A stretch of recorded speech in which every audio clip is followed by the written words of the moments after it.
로마서 4장 13절에서 25절까지 말씀입니다.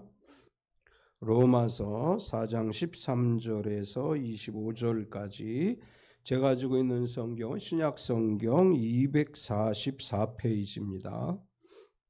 로마서 4장 13절에서 25절까지 우리 같이 한 목소리로 합독하겠습니다.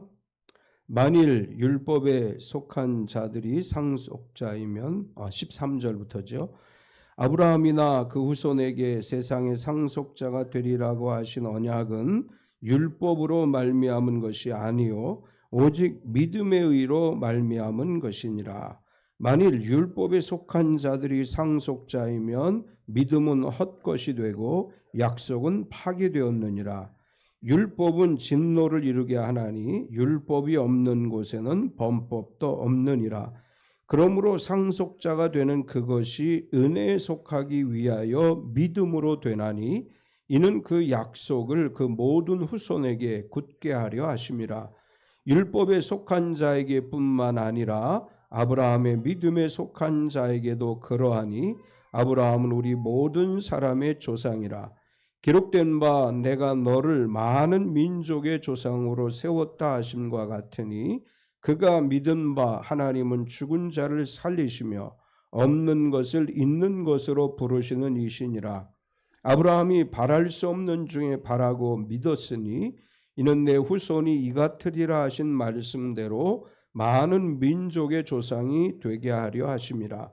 그가 백세나 되어 자기 몸이 죽은 것 같고 사라의 태가 죽은 것 같음을 알고도 믿음이 약하여지지 아니하고 믿음이 없어 하나님의 약속을 의심하지 않고 믿음으로 견고해져서 하나님께 영광을 돌리며 약속하신 그것을 또한 능히 이루실 줄을 확신하였으니 그러므로 그것이 그에게 의로 여겨졌느니라. 그에게 의로 여겨졌다 기록된 것은 아브라함만 위한 것이 아니요 의로 여기심을 받을 우리도 위함이니 곧 예수 우리 주를 죽은 자 가운데서 살리신 이를 믿는 자니라. 예수는 우리가 범죄한 것 때문에 내줌이 되고 또한 우리를 의롭다 하시기 위하여 살아나셨느니라. 아멘. 우리 546장 찬양하시고 말씀 나누겠습니다. 하겠습니다. 주님의 이름으로 환영합니다. 우리 서로 축복하겠습니다. 몸은 건강하게, 마음은 평안하게, 삶은 행복하게. 어제 뉴스 가운데는 바다에서 번개를 맞아가지고 6명이 실려갔다는, 물속에 있는데 번개가 치니까 이제 쓰러져가지고 한 사람은 심정지 상태까지 왔었는데 회복됐다. 번개 치고 비 많이 오고 조심하세요. 주님이 함께 하심으로 우리 참빛교회 모든 가족은 건강하고 평안하고 행복한 한 주간 되시기를 축원합니다. 아멘. 주보에 있는 글 읽어드리겠습니다. 물질에 매이지 말라. 오래전 미국의 한 청년 백만장자가 사업의 부도로 큰 빚을 졌지만 그로 인해 오히려 참된 믿음이 생겼다. 그러면서 두 가지가 변화되었다. 즉 꾸준한 교회 출석과 신실한 11조 생활이 틀이 되었다. 그의 모습을 보고 지인이 말했다. 빚이 그렇게 많은데도 11조를 드리는 것이 덕이 됩니까? 그가 대답했다. 저는 헌금을 드리는 것이 아니라 빚을 갚는 것입니다. 하나님은 저의 첫 번째 채권자이십니다. 앞으로 기회가 되면 하나님 앞에 더 많이 드리기를 원합니다. 그가 나중에 멋지게 재기한 후 말했다. 11조 생활과 하나님 우선순위의 삶을 다짐하고 실천하자 실패 후에 승리가 따라왔습니다. 그의 승리가 얼마든지 나의 승리가 될 수 있다. 11조 생활은 단순한 선행이 아니라 행동으로 하는 삶의 신앙 고백이다. 하나님의 살아계심을 온전히 믿지 않으면 꾸준히 11조 생활은 쉽지 않다. 반대로 믿음이 부족해도 순종적이고 책임적인 성품을 따라 꾸준히 11조 생활을 하면 점차 믿음도 커지고 인성 훈련도 되고 하나님의 살아계심을 체험하는 복도 따라올 것이다. 우리가 어렵다고 해서 신앙생활을 등한시하면 더 어려움이 오죠. 어렵다는 것은 하나님을 찾을 기회이고 하나님께 나아갈 기회입니다. 우리가 늘 주님을 찾아보고 주님을 의지하는 삶을 살아가야 될 줄 믿습니다. 불확실성의 시대라는 말 우리가 많이 듣지요. 이제 불확실성의 시대라고 하는 말이 사전에 어떻게 정의됐는가를 찾아보니까 이렇게 정의를 했어요. 변화가 너무 심하여 미래를 예측할 수 없는 상태의 현대 사회를 비유적으로 이루는 말. 사전에 그렇게 정의가 돼 있어요. 현대 사회에서 우리가 많이 사용하는 표현이 불확실성의 시대라고 하는 표현이죠. 요즘 이 불확실성의 시대라고 하는 말이 정말 실감 날 정도로 하루가 다르게 변화되고 있고 몇 년 전과는 전혀 다른 상황들이 전개되어지고 있습니다. 아마도 몇 년 뒤를 예측한다는 것이 어려운 그런 상황 속에 우리가 살아가고 있다고 할 수 있습니다. 우리 사회 전반에 걸쳐서 다양한 상황들이 불확실하게 전개되어지고 있습니다. 모든 것이 불확실하게 여겨지는 세상을 살아가면서 우리가 더 간절하게 필요로 느끼는 것이 하나님을 향한 믿음이라고 할 수 있습니다. 모든 것이 불확실할 때 사람들은 종교적인 힘을 의지하려고 하거나 미신적인 방법을 찾으려고 하는 경향이 있습니다. 며칠 전에 우리 아파트 엘리베이터를 탔는데 깜짝 놀랐어요. 이런 광고가 나와요. 돈을 쉽게 벌고 싶지 않으십니까? 타로점을 배우세요. 이렇게 나왔어요. 집에 앉아서 돈 벌 수 있습니다. 이런 광고가 아파트 엘리베이터의 그 게시판에 올라와 있었어요. 또 다음에 그 게시판에 다음에 광고에도 그런 광고들이 올라오고 있어요. 지금 이 불확실하기 때문에 사람들은 뭔가 좀 종교적인 거기다 또 미신적인 힘을 의지해 보려고 하는 경향이 있죠. 지난 주인가 목요일을 SBS 실화 탐사대라는 프로를 봤는데 무속인과 관련되어진 이야기가 방영이 됐어요. 무속인에게 이제 막 유튜브 광고를 해서 유튜브를 보고 전화를 하면 불안감을 조성해요. 당신 부모가 어머니가 죽을지 몰라 뭐 이런 식으로 불안감을 조성하고 그러면 어떻게 해야 됩니까? 그러면 구술을 해야 된다. 근데 구술을 하는데 비용이 얼마나 듭니까? 몇십만 원, 몇백만 원이 아니고 몇천만 원이야 이렇게 얘기하는데 그걸 해요. 또 가서 한 번 몇천만 원 주고 했는데 또 무당은 뭐라고 얘기하느냐 하면 이거 가지고 안 돼. 또 해야 돼. 그래서 이제 구술하는 사람들 그리고 그런 것을 통해서 사기를 치는 사람들의 이야기가 TV에 방영이 됐습니다. 불확실성 시대를 살아가고 있는 이 시대 사람들이 무속인을 찾는다거나 타로점을 본다거나 사주를 본다거나 이런 데 엄청난 영향을 이제 받고 있는 것을 보는데 불확실성의 시대를 살아가는 우리에게 필요한 것이 있다면 창조주 하나님에 대한 절대 믿음이라고 할 수 있습니다. 오늘 바울 사도는 아브라함의 이야기를 우리에게 들려주고 있습니다. 우리가 잘 아는 것처럼 아브라함은 75세에 하나님의 부름을 받아서 가나안으로 오게 되죠. 우리가 생각할 때 젊은 사람이 다른 나라에 고향을 떠나서 뭐 다른 지역으로 간다든지 다른 나라로 가면 도전 정신이 투철한 사람이다 이렇게 얘기해요. 그런데 75세나 된 노인이 자기가 살던 고향을 떠나고 가족을 떠나서 새로운 땅으로 간다. 무모한 도전이라고 이야기합니다. 아브라함이 하나님의 부름을 받아서 가나안으로 간 것은 아무도 모르는 땅으로 가는 것이기에 결코 쉬운 일이 아니고 그거야말로 불확실한 거지요. 자신에게 어떤 일이 일어날지 모르는 불확실한 가운데서도 오직 하나님만을 바라보고 믿음으로 가나안으로 갔고 그래서 우리는 아브라함을 뭐라고 이야기하느냐 하면 믿음의 조상이라고 이야기를 합니다.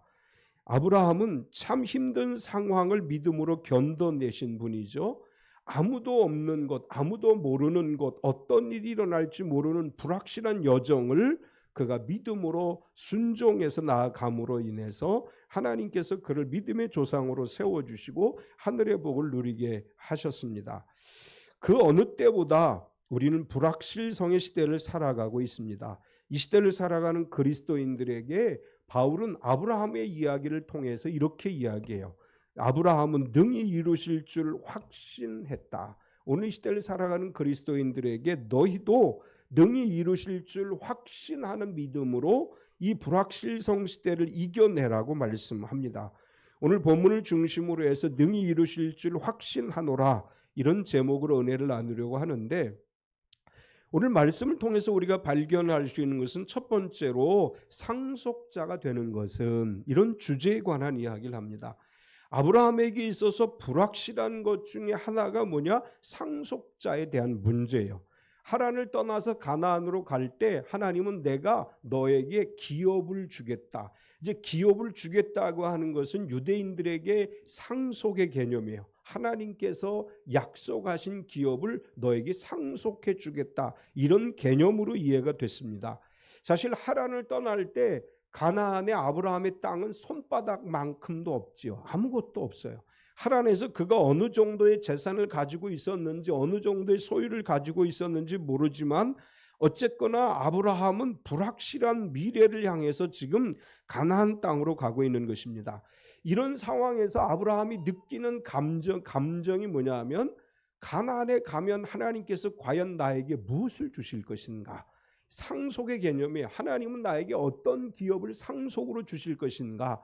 이것에 대한, 내가 차지할 것은 무엇인가에 대한 불확실한 염려가 있었고, 또 하나님이 이렇게 말씀하셨어요. 내가 너를 복이 되게 하겠다. 그러면 가나안 땅에 들어가서 내가 차지할 땅의 기업, 그 삶의 터전이 과연 어떻게 될 것이고, 그 많은 것들을 나에게 주신다면 나는 그것을 누구에게 상속시켜 줄 것인가? 이것이 아브라함에게 있어서 첫 번째 질문입니다. 우리가 잘 아는 것처럼 75세에 하란을 떠나서 가나안으로 간 아브라함은 자녀가 없었죠. 100세가 돼서 이삭을 낳을 때까지 자녀가 없는 상황이었어요. 그 아브라함 머릿속에는 늘 이 상속에 관한 문제가 늘 남아있는 거예요. 하나님은 과연 가나안 땅을 나에게 주실 것인가? 내 자손들에게 약속하신 이 복을 나는 과연 누구에게 물려줄 것인가? 끊임없이 상속자에 대한 관심, 상속에 관한 관심이 아브라함에게 있었는데, 이제 그런 가운데서 바울은 아브라함에게 있어서 상속이라고 하는 개념, 상속자가 된다고 하는 것은 신앙적으로 볼 때 어떤 개념으로 이해할 수 있느냐? 그것은 율법으로 말미암은 것이 아니다, 이렇게 이야기를 해요. 13절과 14절을 보면, 아브라함이나 그 후손에게 세상의 상속자가 되리라고 하신 언약은 율법으로 말미암은 것이 아니요 오직 믿음의 의로 말미암은 것이니라. 만약 율법에 속한 자들이 상속자이면 믿음은 헛것이 되고 약속은 파기되었느니라. 아브라함에게 가나안을 약속하신 하나님은 그 가나안에 대한 약속을 하나님께서 이행함에 있어서 그 땅을 차지하거나 그의 후손들이 그 땅을 차지하게 되거나 상속하거나 상속자가 되는 데 있어서 정말 중요한 건 뭐냐? 율법의 조항이 아니라고 말씀하는 거예요. 율법의 조항을 잘 지키면 그에 대한 보응으로 상속자가 되는 것이라고 생각할 수 있는데 절대로 그런 것이 아니다. 물론 율법을 지키는 것이 중요하지요. 율법을 잘 지키면 거기에 약속이 있는 것은 분명한 사실이에요. 그런데 율법을 철저하게 지킨다고 해서 언약의 상속자가 되는 것은 아니다라고 하는 것을 말씀한 것입니다. 오늘 이 시대를 살아가는 그리스도인들에게 너희가 율법을 잘 지켜서 그 율법대로 살아감으로 하나님의 상속자가 되고 하나님의 은혜를 받을 사람이 되는 것은 아니다. 상속자가 되는 것은 율법으로 말미암은 것이 아니고 뭐라고 얘기하셨어요? 믿음의 의로 말미암은 것이다, 이렇게 말씀해요.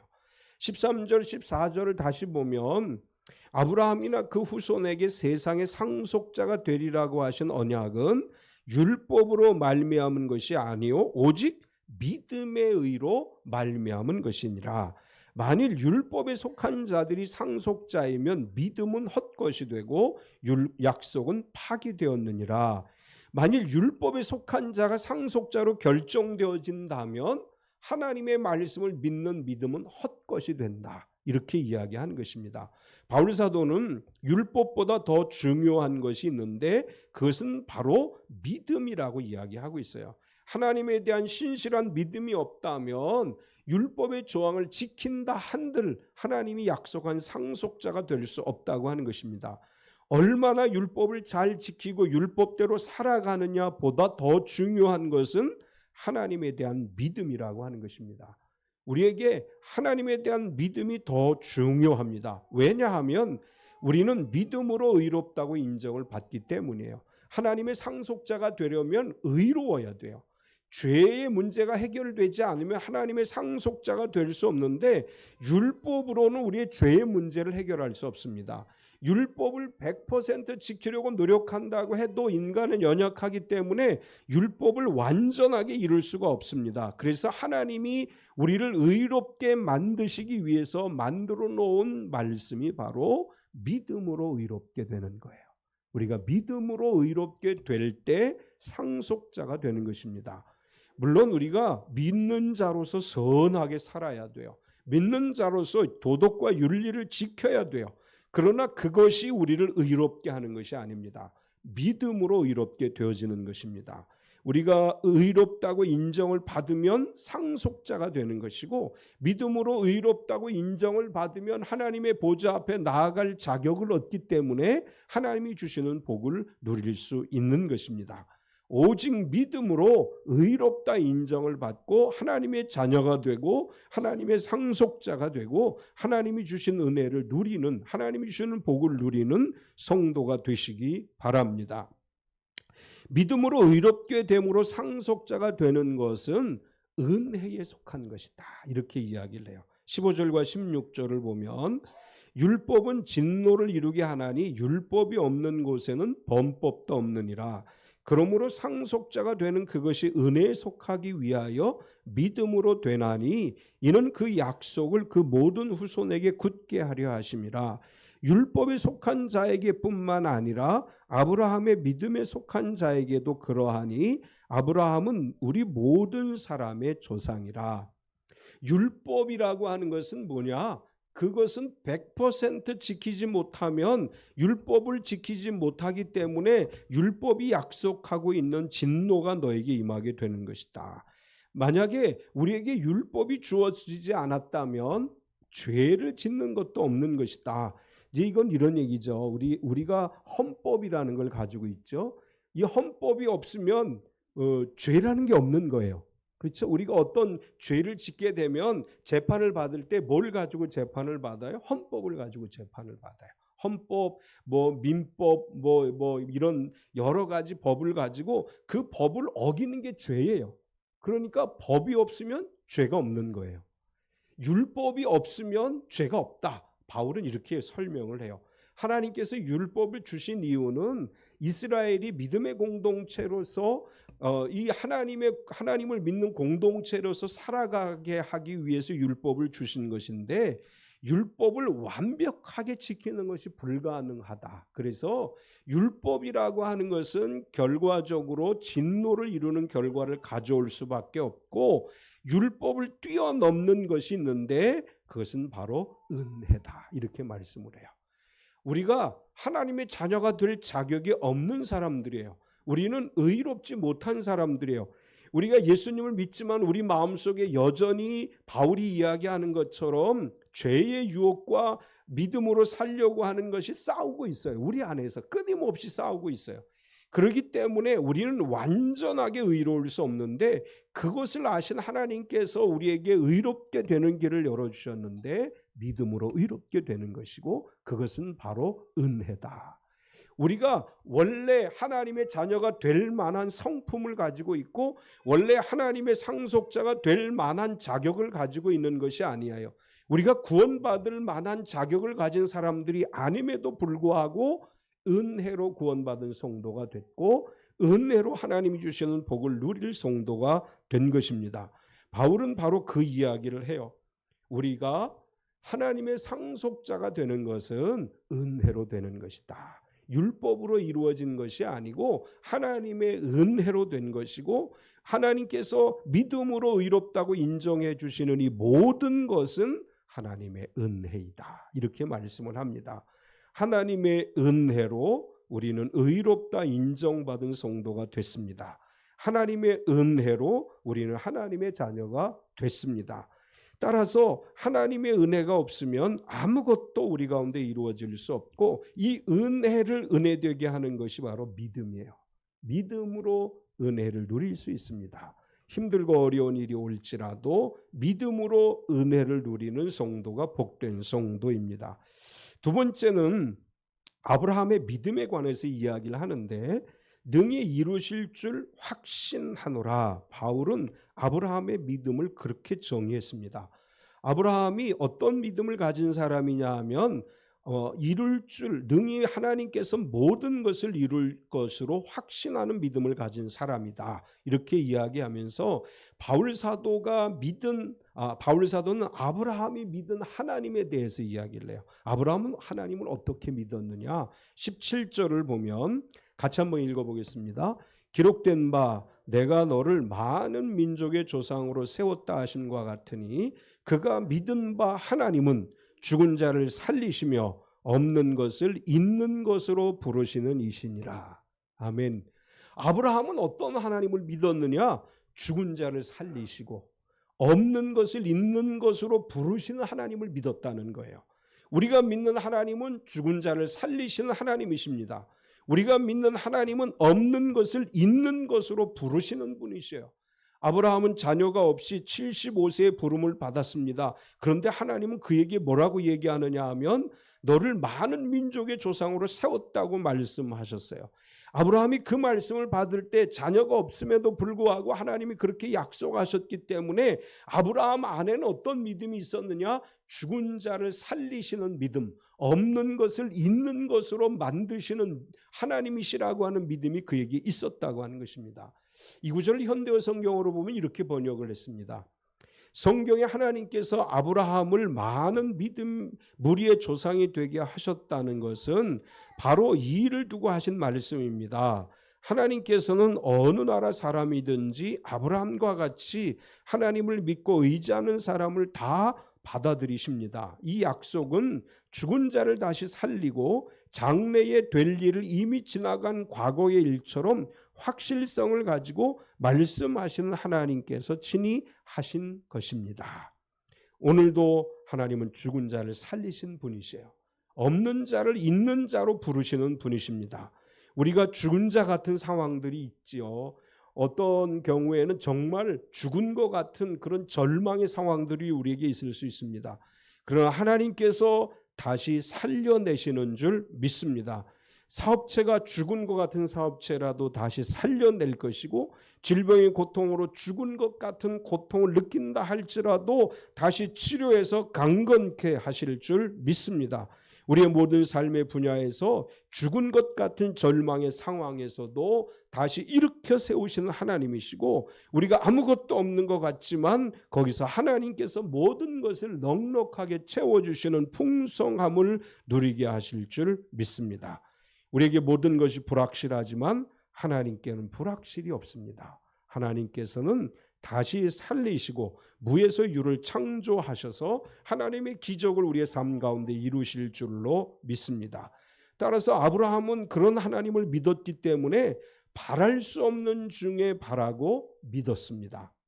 18절을 보면 아브라함이 바랄 수 없는 중에 바라고 믿었으니 이는 내 후손이 이 같으리라 하신 말씀대로 많은 민족의 조상이 되게 하려 하심이라.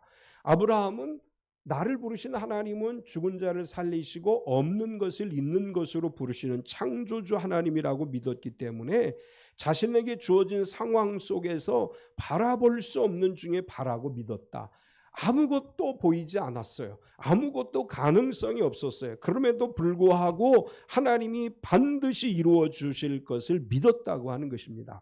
18절을 현대어 성경으로 번역하면 이렇게 번역했습니다.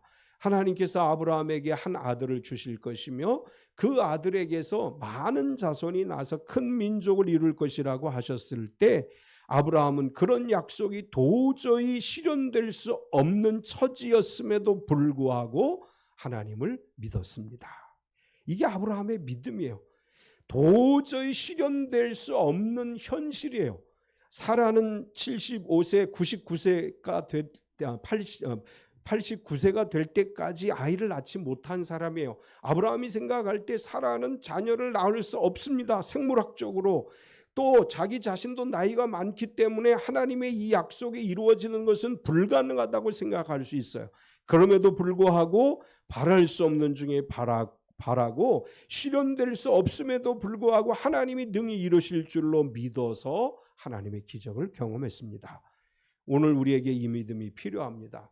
바랄 수 없는 중에 바라는 믿음, 실현 불가능해 보이지만 하나님이 하실 것을 믿고 오직 믿음으로 하나님을 바라볼 때 우리 안에 같은 기적이 일어날 줄로 믿습니다.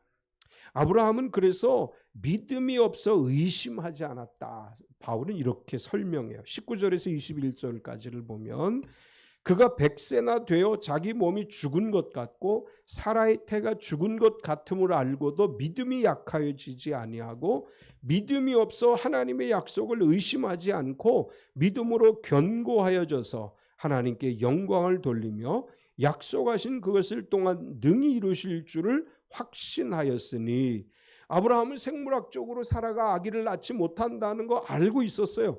그럼에도 불구하고 자신의 몸이나 사라의 상태가 불가능하고 실현되어질 수 없다는 것을 알면서도 믿음이 없어서 하나님의 약속을 의심하지 않았다는 것입니다. 하나님은 하실 수 있습니다. 하나님은 무에서 유를 창조하시는 하나님이시고 기적을 이루시는 하나님이시기 때문에 하나님이 능히 하실 것을 믿었고 그래서 그가 믿음이 없어서 하나님에 대한 믿음이 없어서 의심하지 않고 확신 있는 믿음을 가지고 하나님을 바라볼 때 그의 불가능이 가능이 됐고 안 되는 것이 되는 역사로 변화되는 역사가 일어났습니다.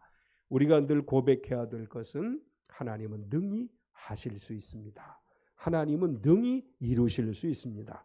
우리가 보기에 불가능하지만 하나님은 하실 수 있습니다. 이 믿음을 가지고 기도할 때 하나님의 역사가 반드시 우리에게 일어날 줄로 믿습니다. 세 번째는 의로 여기시는 하나님, 아브라함의 이런 믿음을 의로 여기신 하나님이시다. 바울은 이렇게 설명하고 있습니다. 하나님의 상속자가 되는 것은 믿음으로 의롭다 인정을 받을 때 가능한 것이고 아브라함은 죽은 자를 살리시고 없는 것을 있는 것처럼 부르시는 하나님이심을 믿고 바랄 수 없는 중에 바라는 믿음으로 하나님을 의지했습니다. 사실 아브라함의 이야기를 보면 아브라함도 인간이기 때문에 실수가 있었죠. 애굽으로 내려갔을 때 자기 아내를 아내라고 말하지 못하고 누이 동생이라고 이야기를 했어요. 사라가 하갈을 맞이해서 아들을 낳으라고 할 때 하나님의 말씀을 믿었더라면 그가 그렇게 하지 않았을 거예요. 그러나 하갈을 통해서 이스마엘을 얻었어요. 여러 가지로 아브라함도 실수가 많은 사람임에도 불구하고 하나님은 아브라함의 믿음, 즉 그것이 의로 여겨진 것입니다.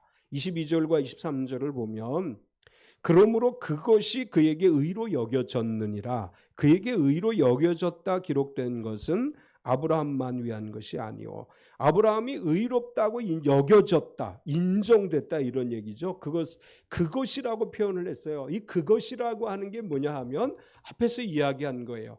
바랄 수 없는 중에 바라고 하나님이 능히 하실 것을 믿고 그는 하나님에 대한 절대 믿음을 가졌고 그 믿음이 하나님으로부터 그에게 의로 여겨지고 인정받은 것이다.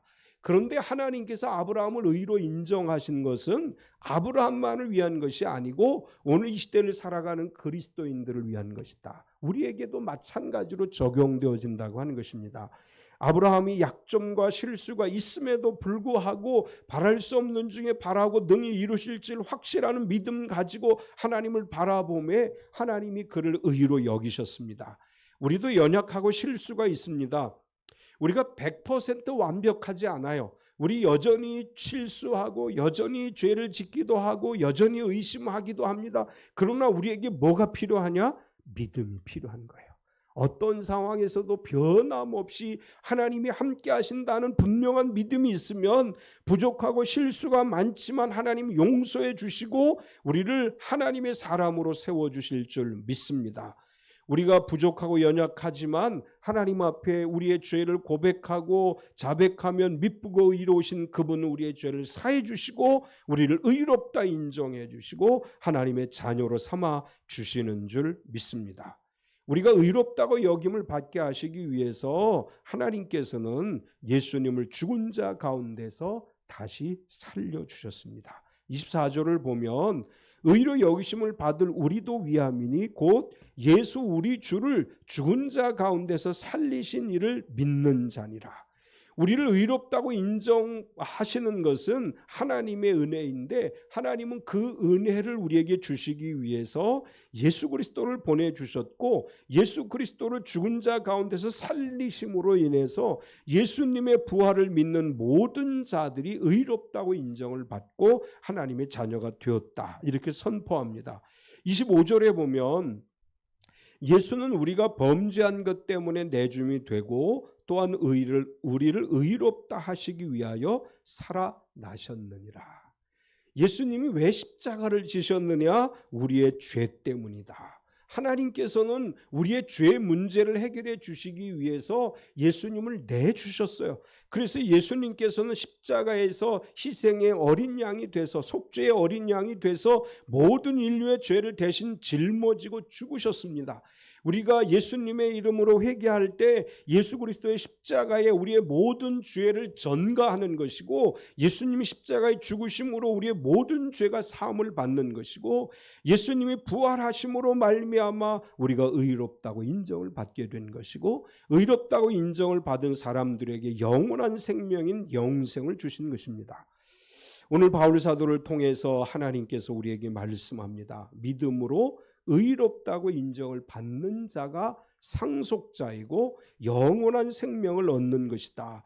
아브라함은 바랄 수 없는 중에 바라고 하나님께 모든 것이 가능하다는 믿음을 가지고 그가 기도하고 믿음이 변하지 않았을 때 100세가 되었을 때 이삭을 하나님의 축복으로 받았고 하나님께서 그의 자손들에게 가나안을 축복으로 주셨습니다.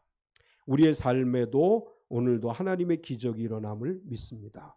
그분이 우리를 위해 손 얹어 선포할 때 우리의 질병이 물러가는 역사가 일어날 것이고 우리의 죽은 것 같은 삶의 상황들이 살아나는 역사가 반드시 일어날 줄로 믿습니다.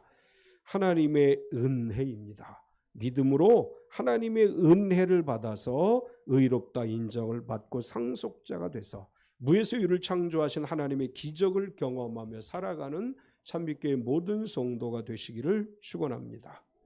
참 좋으신 하나님 감사합니다. 오늘도 우리가 말씀을 듣게 하시니 감사합니다. 아브라함은 75세의 부름을 받아 그의 살던 고향을 떠나 가나안으로 갔고 불확실한 시대임에도 불구하고 하나님만을 의지할 때 하나님의 은혜를 누렸습니다. 불확실성 시대를 살아가는 이 시대 그리스도인들이 하나님에 대한 절대 믿음을 가지고 살아가게 하여 주셔서 죽은 자를 살리시며 없는 것을 있는 것으로 바꾸신 하나님의 은혜를 경험하며 살아가게 하여 주시옵소서. 우리는 의롭지 못합니다. 그럼에도 불구하고 은혜로 믿음으로 의롭다고 인정해 주신 하나님, 우리는 여전히 실수합니다. 그럼에도 불구하고 우리에게 힘을 주시는 하나님, 우리의 연약함과 부족함 속에 성령의 능력을 덧입게 하시고 부활하신 예수 그리스도의 은혜를 덧입어 세상 가운데 늘 승리하며 살아가는 삶이 되게 하여 주시옵소서.